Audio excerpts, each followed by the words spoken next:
Hey guys, hope you're well. My name's Harry. I record professionally under the name Confucius, predominantly for drum and bass, dubstep 140. Now, in today's session, I'm going to be running you through how I process my drums and how I bust my drums, all with free built-in Ableton and free VSTs and plugins. So you don't need to go out and spend any money to get anything to achieve what I'm going to show you today. So let's just give you a look at the finished product for these drums.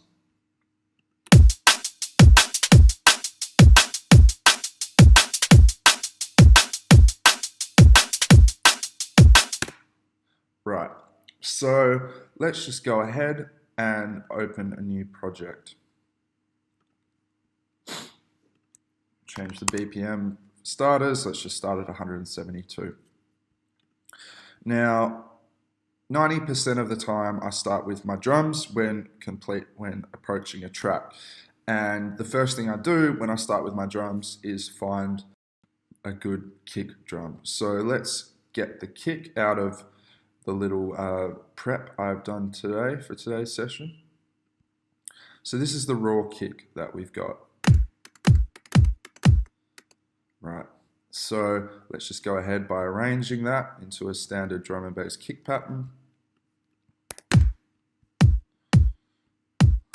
The first thing I would do from here is dead mono the kick drum.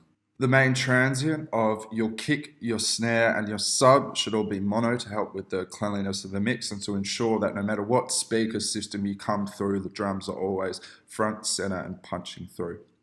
So I've gone by monoing the drums in this case. From there, I would add a slight bit of EQing, maybe to burst certain frequencies that I feel it needs. Let's just listen to it again.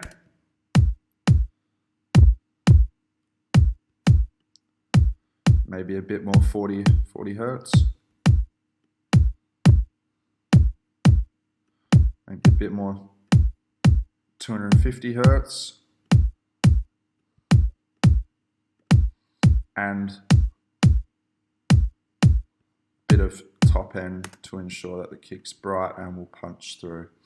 From there, I'd maybe add some slight saturation. So you can go to the saturator, drop down menu in Ableton, just click on a bit warmer, scroll the dry wet back to 0 and mix in. Way too much.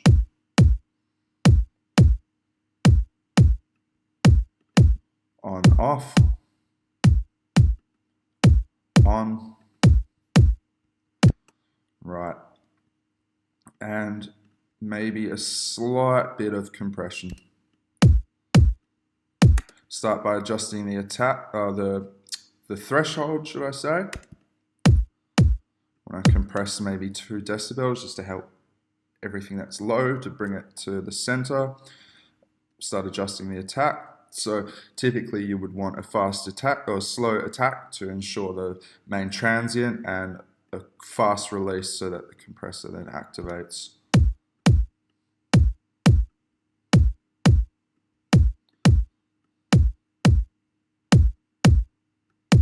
Turn the make up.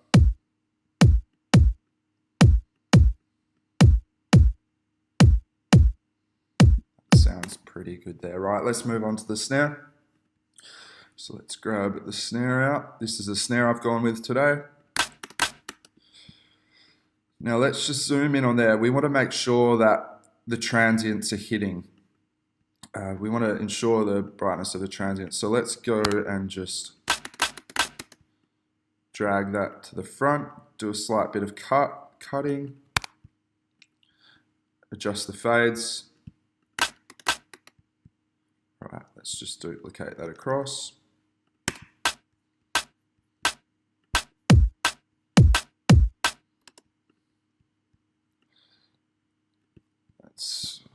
Before we EQ, let's make sure that's mono. A slight bit of EQing, just get all those lower sub frequencies out.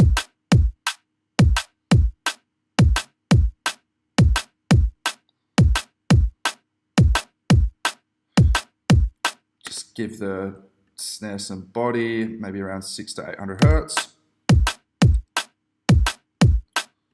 Maybe a bit more high end.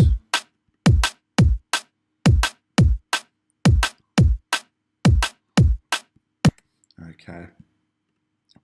Same as the kick before, I think I want to give it some more oomph, so let's go and grab a saturator, mix it in from completely dry.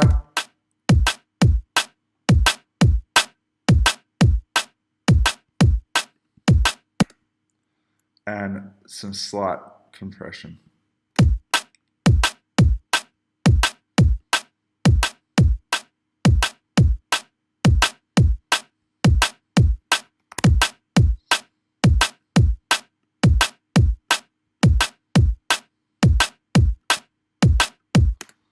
After that, we could do with some post EQing just to boost the frequencies that feels like the snare is lacking.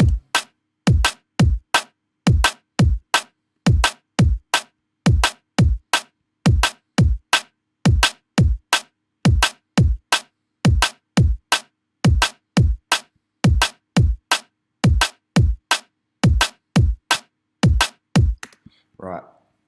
After this, I would go for a percussive layer to the snare, so using things such as rides as layers to your snare can also really help the overall finish of the track. So let's just go and grab a ride.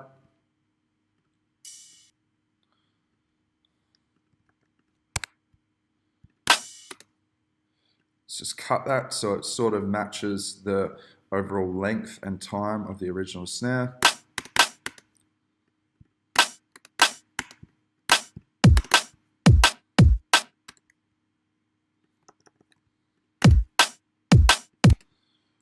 Let's grab a utility and give it some stereo width. So let's turn that up to 200 and see how it sounds.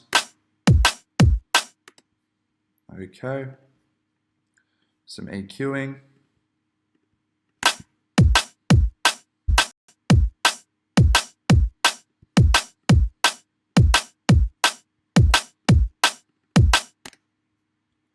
And maybe chuck a reverb before that. We'll see, just give it a bit more stereo width.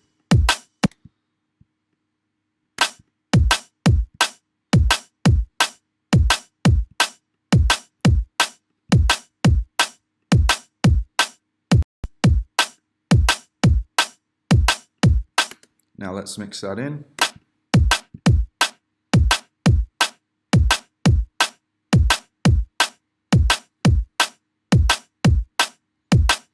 Sounds good there. Now I want to add a top layer to the drums. So I've grabbed this small loop. Let me find it, the top loop.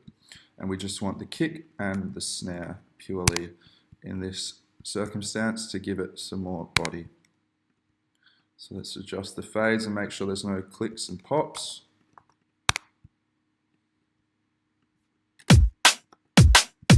Right. Once again, we'll go and turn the utility up to 400. So we've got the main transient of the kick and the snare dead mono, and then we can add some stereo width to the drums with the top. So let's just turn that up to 400 and see how it sounds. Okay, that's good. Some slight EQing just to make sure everything sort of above 800 to 1000 hertz.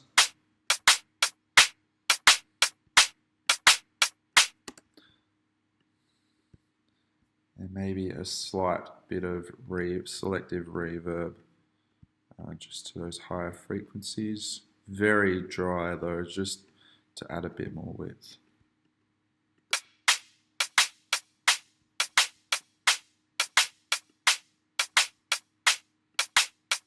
All right, let's mix that in and see how it sounds.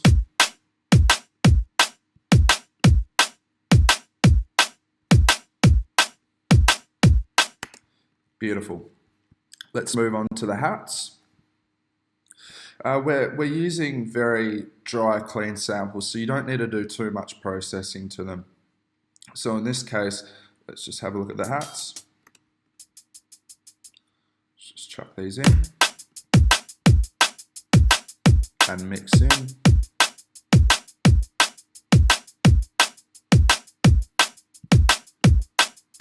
Maybe a slight bit of EQing.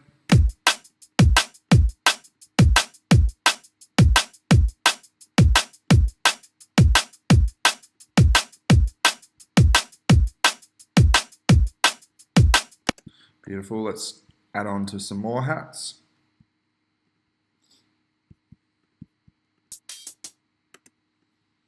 Let's just have a listen.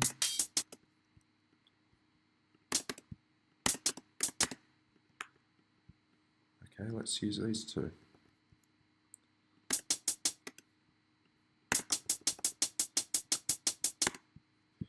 And some EQ.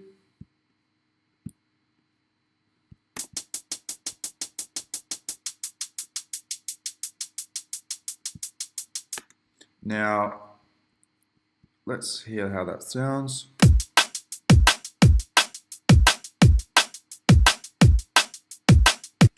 Okay, now I could, some creative process that go into that, I could add some side chaining to those hats to give it a bit more bounce. So let's go and add some side chain. We'll have it about the same sort of length as the kick. So we'll do a 5:1 ratio, fast instant attack and release of about 15 milliseconds. Let's go and side chain it to the kick, take it down roughly 15 decibels. Let's duplicate that out and sidechain it to the snare too.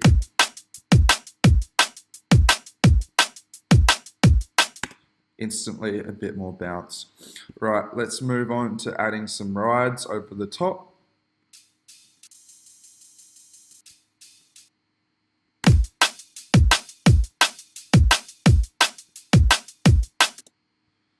Some slight EQing, nothing too much needs to be done to these.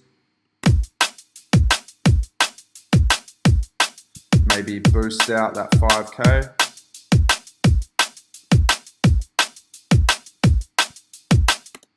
And maybe a nice little shuffle to finish. We'll go back to this top loop because there was a cool little shuffle in there. Right.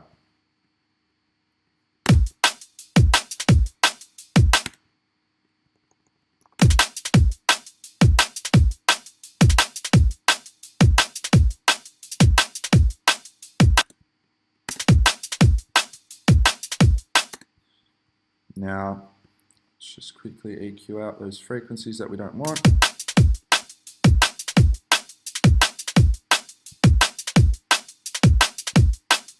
Beautiful. Now let's go and group everything we have here. And just stem that out twice. Okay. So the first thing I would do is put a slight bit of pre-EQ. So I would cut my drums off at 15,000 hertz. And I would ensure that everything under 100 to 150 hertz is mono. So in this case, we'll go 120 and make sure that all information on the stereo field is also cut off at 15,000 hertz. The next thing I do from there is add some glue compression. So once again, I want a fast attack, quick release, a ratio of between 4 to 10 with about 1 to 3 decibels of gain reduction. So let's go and adjust that.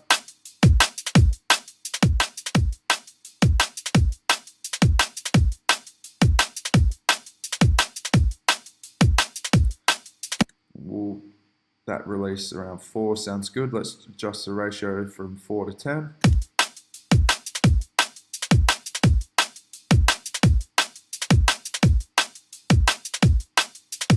Adjust the makeup.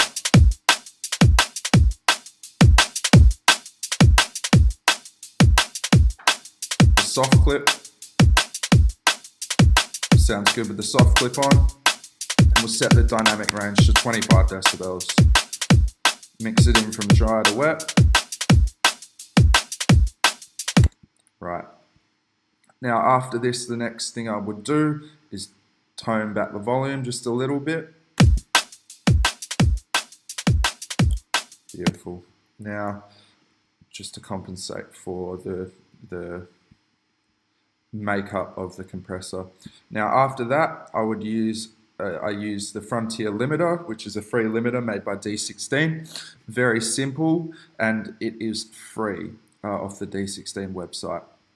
So you've got your control input, your release times, your threshold, your makeup, and the soft clip. So let's go on and turn the soft clip up, the threshold down. We want a fast release as matching the glue compressor. So let's add some limiting and get the crunch. Way too much.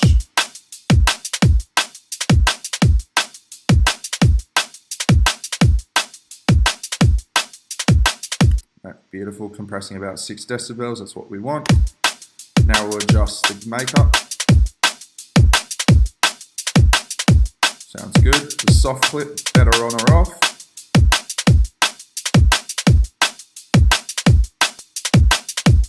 I think it sounds better on.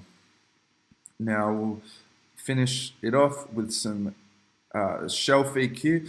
I'm using the Acoustica Coral Baxter 2. This is a free plugin. You can go on the Acoustica website and grab it yourself. I want to add a bit more oomph to the low end sub.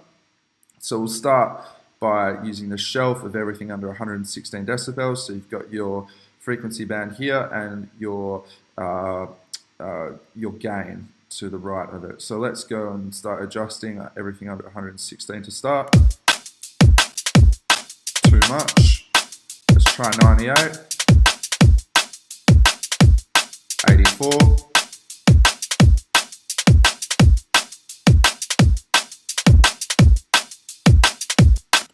Beautiful. Now let's just give everything above 2K a bit of top end.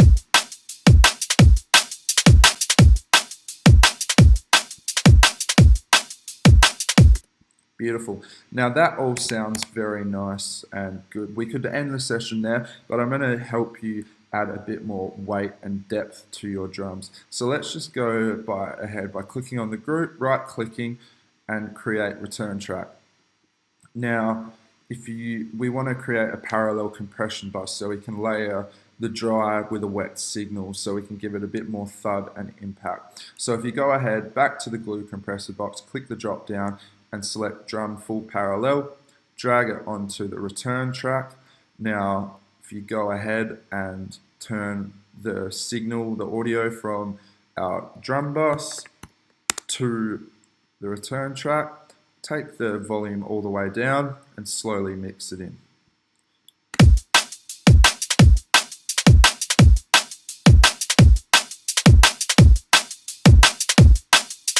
Way too much. Let's hear it off. And on.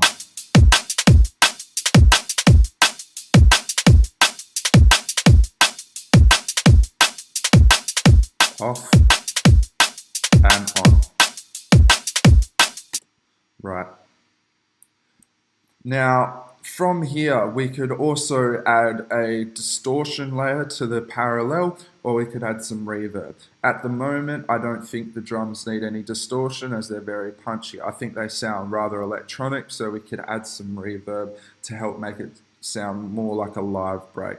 So if we go and grab some light room reverb, we'll do a bright room in this case. Let's solo the return track and adjust the parameters. Turn the dry wet down.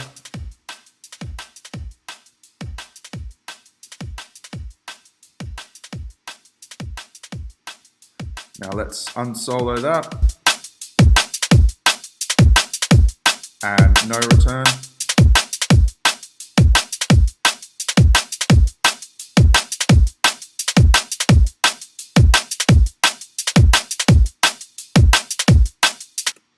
Beautiful. So today I'm just going to give you a preview of a track that I have forthcoming on Celsius Recordings on November 25th. It's called No Dramas. I chose this track today because I feel there's a lot going on in terms of the different layering and breaks of the drums and keeping it exciting and funky, giving it swing, and it carries the track along through the arrangement with adding and subtracting various different breaks, grooves, rides, percussive elements, etc., etc. I like to always create different drums for every track that I do. This track's no different. How I approach processing and processing and my drums will change in every track, but they mainly follow a specific formula. So I'll just give you a quick demo of what the track sounds like. I'll let it run for about a minute and a half so you can get a feel of how the drums help and interact with the track and help kind of the progression and the arrangement of the tune. So without further ado, here's a little quick sneak peek at the track.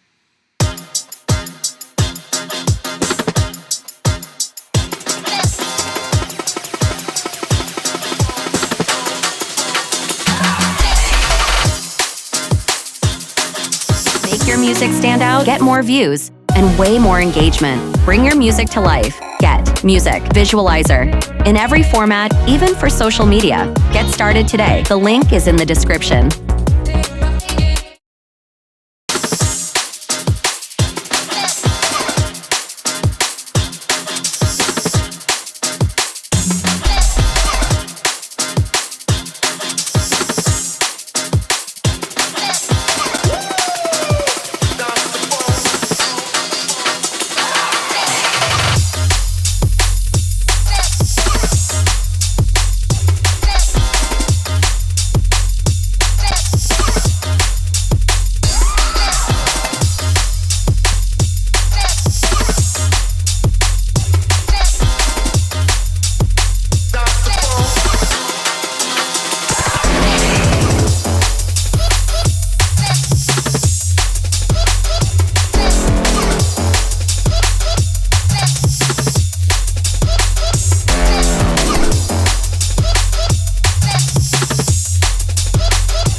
Right, so that was a sneak preview at the track. Now, hopefully you were able to hear the sort of various different elements that I've got going on in it and how I change and add certain percussive elements and various different switch ups throughout the different sections of the track to help carry and roll over into the next progression to help the arrangement of the tune.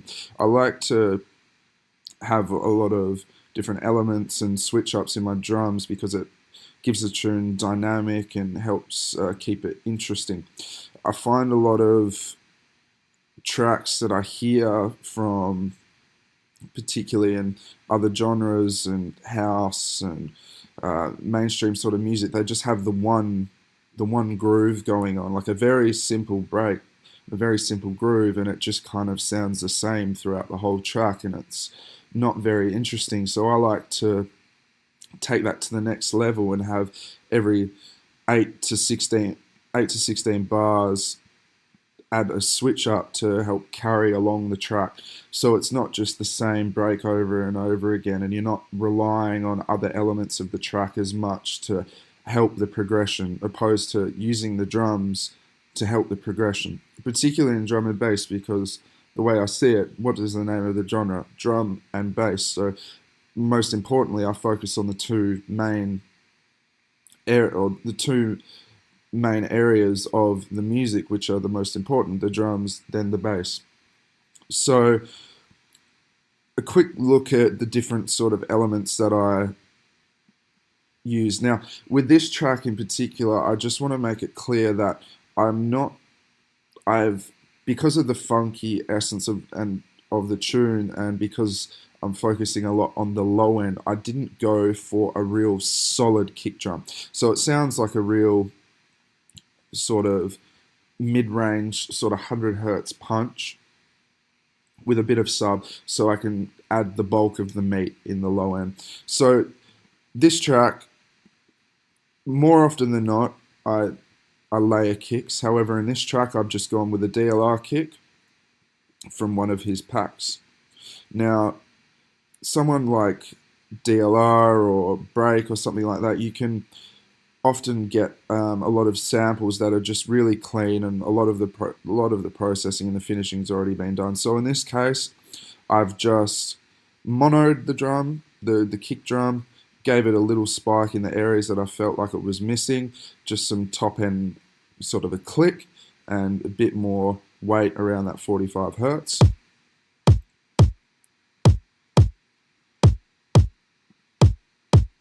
Right, so as you can see, it's got a bit of meat to it, and it will work in conjunction with the rest of the track well. Now, I've also got going on the snare layers. So in this particular case, I've used 3 different layers to achieve my snare. So we'll just play it for you solo.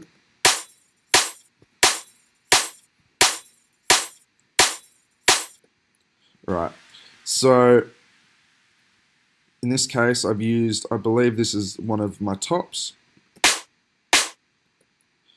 It's got a lot of stereo width on it, as you can hear, which will come into play in a second. Now, this would be the main transient hit.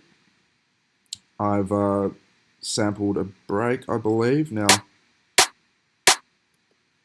that's my main transient hit. So I want that in mono because it will just help clean the overall mix down. And below this, I've got a tambourine, which is also in mono, which will sort of helps give it that high-end sort of shimmer that you want. If you just had a single snare, let me just solo this.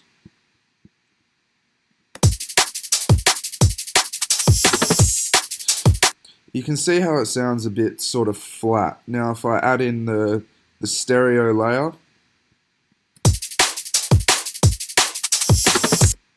and then the tambourine, just adds a bit more of a dynamic. I like very much to add percussive layers, rides, tambourines over my the main body of my snare. So I'm not so you very much keep the transient of the kick and the snare in dead mono, and then you might place some stereo width around the rest of the elements. If you can always add a quick utility onto your layers, you turn it up to 200 or 400, and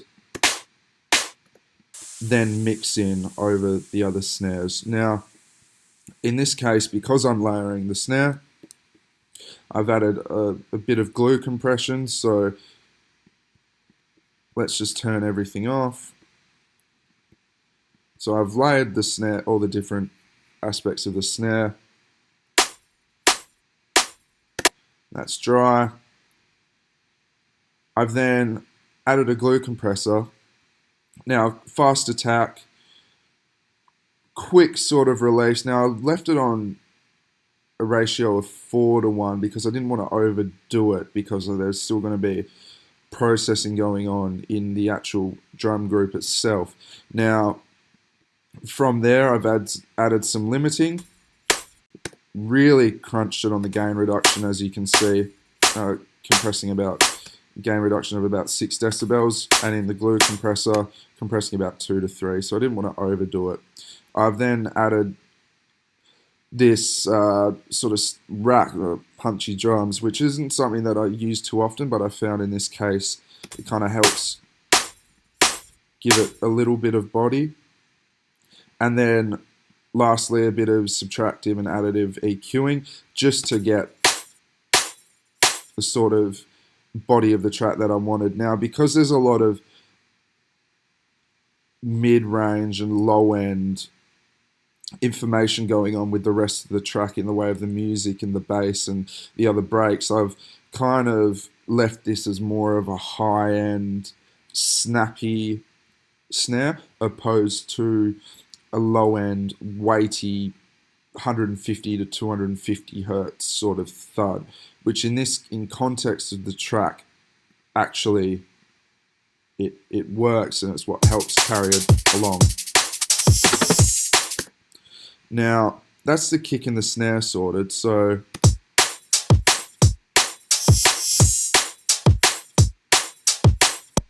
right. So then after I'm sort of working, after I've sort of finished the kick and the snare and I've got the body of that down, I'll then move on to the different percussive elements. So maybe let's just solo this group. All right. So I've used a few of DLR samples in here, drum samples. I just find it's really got a clean sort of sound to it. Now, just a simple hat, a slight bit of EQing, some reverse open hats, another open hat, and then some more hats on top of that. So together,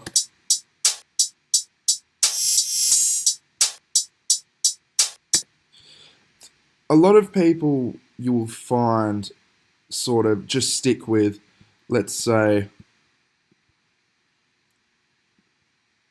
the kick, the snare, and a hat. And more often than not, their break will sound like this the whole way through the track.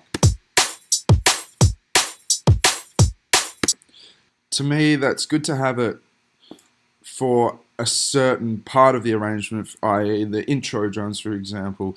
But to have it playing the whole way through, it sounds a bit boring and same. So you want to switch it up.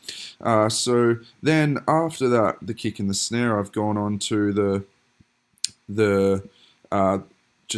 adding a couple of different hats to sort of liven it up a bit. So we get on to this.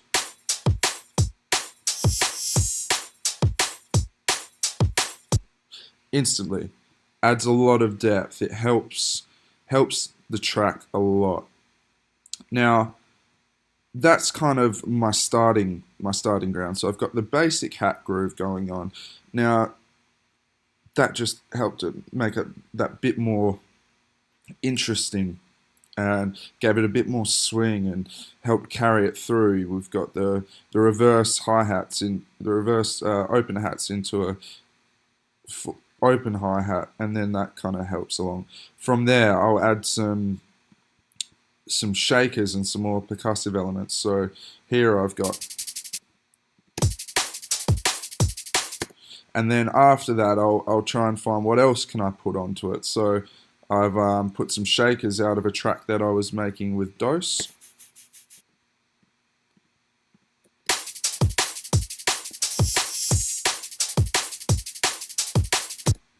Right, adds a bit more depth. I've then added some more hats.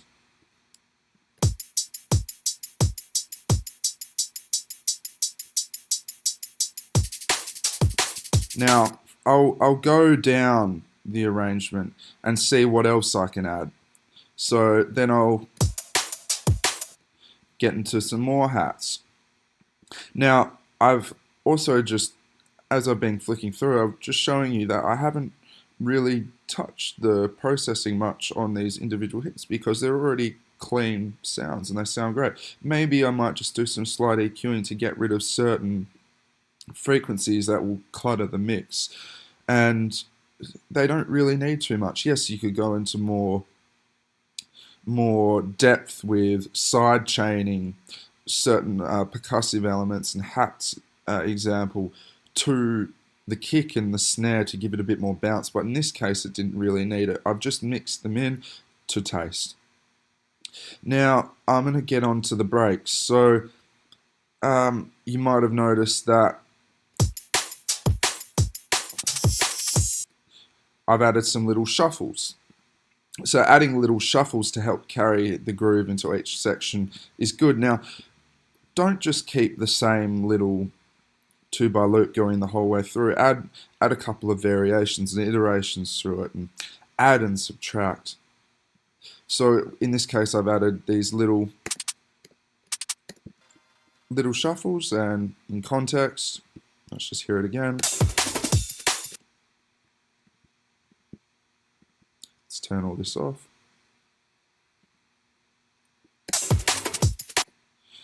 And now behind that, we've got the single hit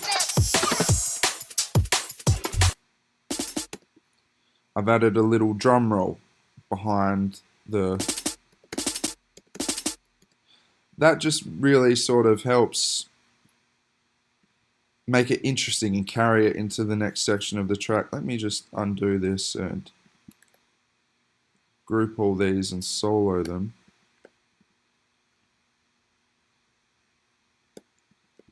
Right. Now, adding little shuffles like this help add the groove and the swing to a track. Now, particularly something with a lot of horns and groovy sort of bass, it adds that swing and those little textures. Without it, the groove sounds fine. Let's just hear it by itself with nothing but the shakers, the hats, and the kick and the snare.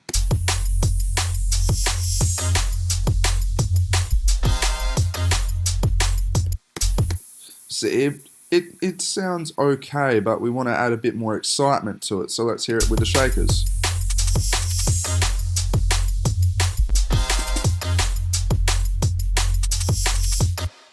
Instantly, that adds a bit more depth to the track. Now, after this, I like to chop up a lot of I like to add a lot of rides. Sorry, I'm jumping too far ahead of myself. Rides really add that top end shine that you find you're often missing. So in this case, I've just grabbed some rides, very simple, and a slight bit of a boost around 5k just to help punch through. Below this, some shakers, I believe. The shakers with the rides combined. This is more of a Foley sort of hit more than anything.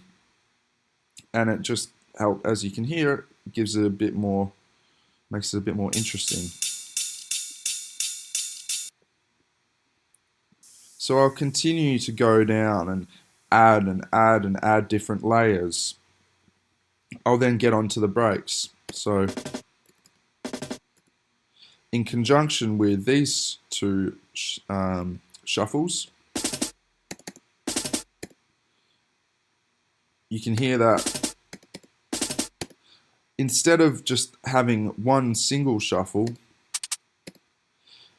think about how you can take it further and add more elements on the top over your initial shuffle to help give it more body, help it to sound more interesting, to have more impact. So in this case, I've used 1, 2, 3. Below, I've also used another little hat loop, an open hat, a little chop of a break, and then the Lynn Collins think break. Right. I've added a further break and then some more hats. Right.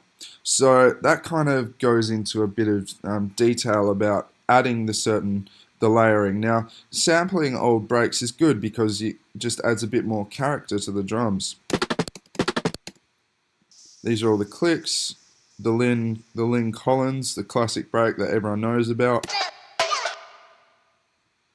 Now in this case, I've boosted the frequencies, put it in mono, boosted the frequencies that I wanted to shine through, taken out some of the frequencies, or most of the frequencies that I don't want, added a slight bit of reverb to give it a bit more sort of width and carryover, and then added some saturation to really help push through those frequencies. So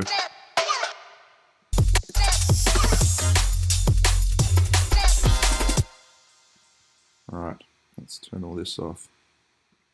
Now from there, imagine you've just built down 34 clips in this case of all your different elements of your drums, and you're working on an 8-bar loop. From there, I would go into starting to just duplicate it across 16, 32, 48, 64, and then stretch it out right till you get the whole arrangement of the first drop. From there, I would go through and add, and I would start with my intro. So I would take out the majority of the drums and be left with, right. So that's the first 16 with the intro. I've then gone, okay, so what can I do to help carry the intro into the next section? So I've added some breaks that I've chopped up. A Lynn Collins break with another Lynn Collins break. So in context, into the next section. So I've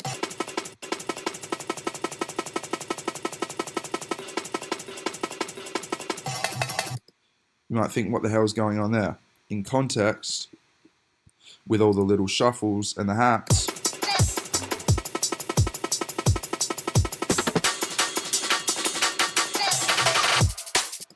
I've also laid another different break that was out of an 89 to 96 break. I can't remember the specific track. Lay it on top. Right. So that gives it more depth and helps carry into the next section, keeps it interesting. Then what have I done? I've gone through and added some more shakers, the kick, the snare. This is, bear in mind, these are still the intro drums. I've then gone back into this section and added the build breaks to help act as a drum roll into the drop. So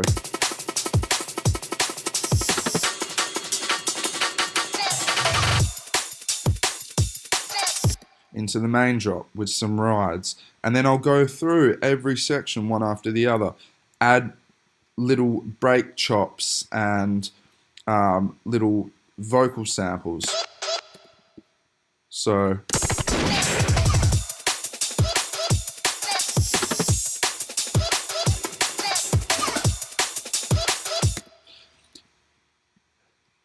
you'll find that by adding and subtracting certain elements and keeping each 16 bars of the progression, giving them all a difference and making them all different, and it really helps build a progression. So you'll get to a 64 bar drop with each 16 bars being different. So it's exciting. You can hear the drums progressing and changing.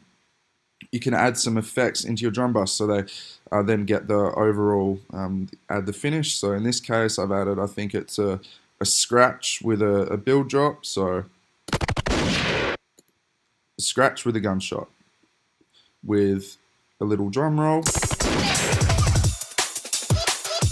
into the rides. So I always try and think to myself, how can I take the break further? How can I make it more interesting?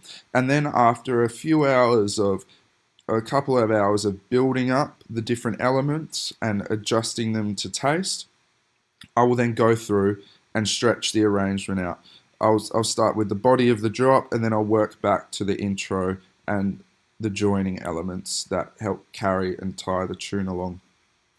So then I will end up with the first drop or the whole track of just a drum groove, but a drum groove in the way that you can just listen to the drums by themselves, and that will have the whole. It will, by just listening to the drums itself, it will be enough to keep you interested throughout the whole 4 or 5 minutes, opposed to just hearing a little 8-bar drum loop played for 3 or 4 minutes. That's the same, that doesn't change. That would be boring. You'd get sick of it after 20 or 30 seconds. If you keep adding and subtracting various different elements and processing and effects, you could listen to this whole 4 or 5 minute song with nothing but the drums, and it would be exciting because there'd be a lot of change, and a lot of different elements. And now from there, once I've done all my EQing and processing on the various different elements, I will then group everything up. So that will be my first EQ, just to ensure the cleanliness of the track. After that, in this case, I've added some multi-band compression just to help sort of hold back those certain frequencies from getting too loud and just hold everything together as one. I've added a glue compressor after that with a slow attack and a quick release on the ratio of 10 just to give it that punch. Now, gain reduction is about 2 to 3 decibels in most cases with my drums. I've then cranked the makeup up a bit more than I usually would with my drums because I felt like it needed a punch. I generally set the dynamic range on my compressor to about 25 decibels. In this case, the clip sounded better on soft clipping, and the dry wet is all the way up, as I felt like the wet signal sounded a bit better than the dry. I could have mixed it in at around 60 to 80, but in this case, I have turned it all the way up. After that, after the glue compressor, I have added some limiting. Now, this is the Frontier limiter. It's made by D16. I've been using it religiously for the last 6 months on a lot of my drum buses, just due to the nature of the sound that it gives you. Once again, the gain reduction, I've now poked it up to 12, which is compressing it a lot. I've then turned the makeup up to about roughly 3 decibels with the soft clip on. Now, that's generally about how my drums look most of the time, should I say. So some EQing, a compressor, glue compression, a limiter, and then post EQ. However, in this case, I wanted to make sure that the transients I felt like the limiting and the compression kind of lost a bit of the transients.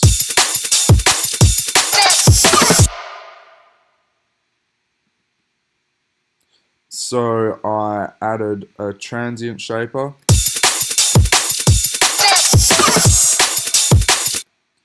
Taking down the volume a bit. Now, as you can see, the dry wet is only on 3.9, so it just helped that punch. I just wanted to ensure that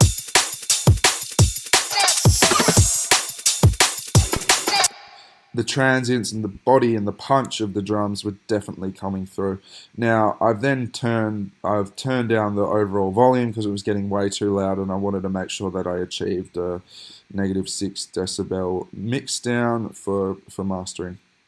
I've then actually pulled back the stereo width of the track just a bit to hold everything together and bring it back a bit closer to center, which will come into play later on down the line when you're doing your mix down and your the final mastering of the track. Having the drums sort of centered, the main elements centered, i.e. your kick, your snare, the transients of the kick and the snare, and the body of the kick and snare in mono, a few of the hats, and the majority of the breaks in mono will allow for a much cleaner mix further down the line. If you have stereo width kicks and hats and snares and all your hats are panned 50% to the left or the right and it sounds really cool in your headphones, and then you get into a car or on a system and all of a sudden everything... Make your music stand out, get more views, and way more engagement. Bring your music to life. Get Music Visualizer. In every format, even for social media. Get started today. The link is in the description. And everything disappears or it just sounds like a wall of noise, you will know why. You want those, particularly for drum and bass. The majority of the systems that you will play through will be mono, so you want those drums mono. So when people are listening to the track on their phone or laptop speakers, everything comes through clear. I've then made sure with the processing after that my drums are cut off at 15,000 hertz just to help. And I've also toned back a bit more volume. Right, so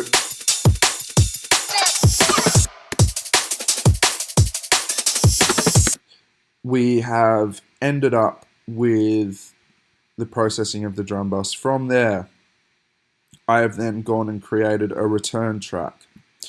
The drums sound fine as is.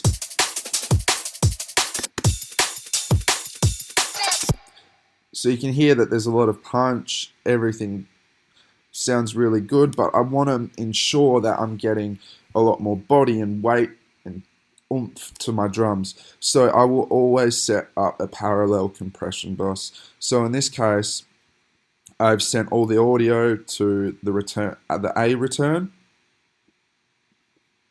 I have then just gone under glue compressor here, and then if you scroll down, you'll find full parallel. We'll just save a bit of time. I've then added some saturation. So then I end up with a parallel bus that sounds something like this. Let me turn that up. What that will do, layered over your drums, it will add the dry wet signal on the top of each other.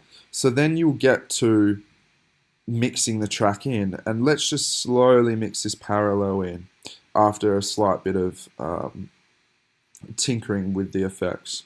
So I'm mixing it in slowly, as you can see on the right.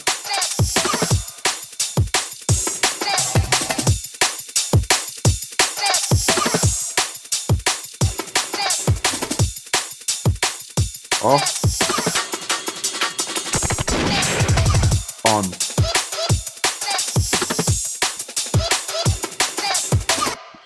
Now you will hear the difference immensely when you're in a studio with the studio sub or when you're out in the club. The difference between having a dry wet signal in a parallel bus on your drums is really noticeable when you get out to a system. It adds that body and the weight that you still will often feel like your drums are missing when you just have one single drum bus. By adding a parallel, that will really fix up the body. Now, a few other things that you can do when it comes to parallel compression is if you've got really dry digital sounding drums, electronic sounding drums that are sharp and clicky, to help give them a bit more of a live human feel, you could do your parallel compression but add some small room reverb to the parallel bus.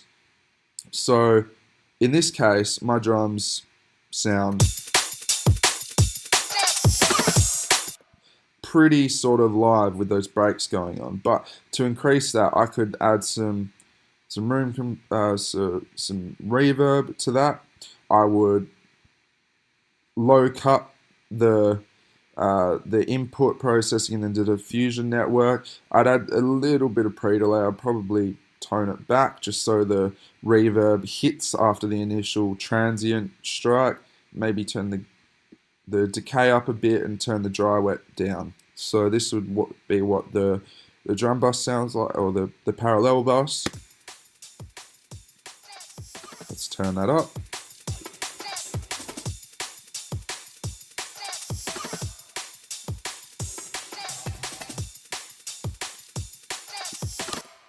And then I would layer that over my drums.